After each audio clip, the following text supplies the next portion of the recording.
નમસ્કાર મિત્રો, સ્વાગત છે તમારું અમારી યુટ્યુબ ચેનલમાં।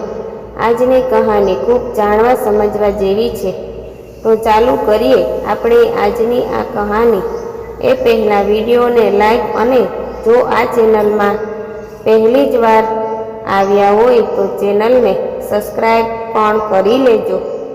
વૈશાખ માસ શરૂ થઈ ચૂક્યો છે। સ્કંદ પુરાણમાં વૈશાખ મહિનાને બધા જ મહિનામાં ઉત્તમ મનાવવામાં આવે છે।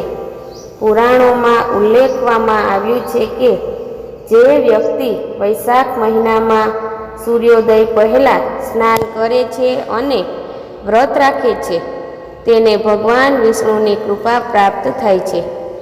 વૈશાખ મહિનાના દેવતા ભગવાન મધુસૂદન છે। માન્યતા પ્રમાણે પ્રાચીન સમયમાં મહિરથ નામના રાજા એ માત્ર વૈશાખ સ્નાનથી જ વૈકુંઠ ધામ પ્રાપ્ત કર્યું હતું। આ મહિનામાં ઘરમાં સ્નાન કરતી વખતે પવિત્ર નદીઓના નામનો જાપ કરવો જોઈએ। અર્ધ્ય આપતી સમયે આ મંત્રનો જાપ કરવો।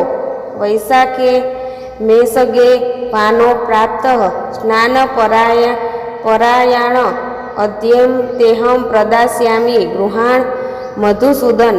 આ પુણ્ય કર્મ પણ કરો। વૈશાખ વ્રતની કથા સાંભળવી જોઈએ। ઓમ નમો ભગવતે વાસુદેવાય મંત્રનો જાપ કરવો જોઈએ। વ્રત કરનાર વ્યક્તિએ એક સમય ભોજન કરવું જોઈએ। વૈશાખ મહિનામાં જળદાનનું વિશેષ મહત્વ છે। જો શક્યતા હોય તો આ મહિને પરબની સ્થાપના કરાવો અથવા કોઈ પરબમાં માટલાનું દાન કરો। કોઈ જરૂરિયાતમંદ વ્યક્તિને પંખો, ફળ, અનાજ વગેરેનું દાન કરવું જોઈએ। વિષ્ણુજીની પૂજા આ રીતે કરો।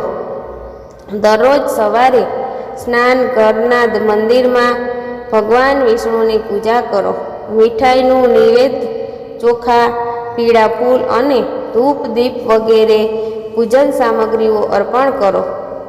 પૂજામાં ઓમ નમો ભગવતે વાસુદેવાયનો જાપ કરો। મંત્રનો જાપ ઓછામાં ઓછો 108 વાર કરો।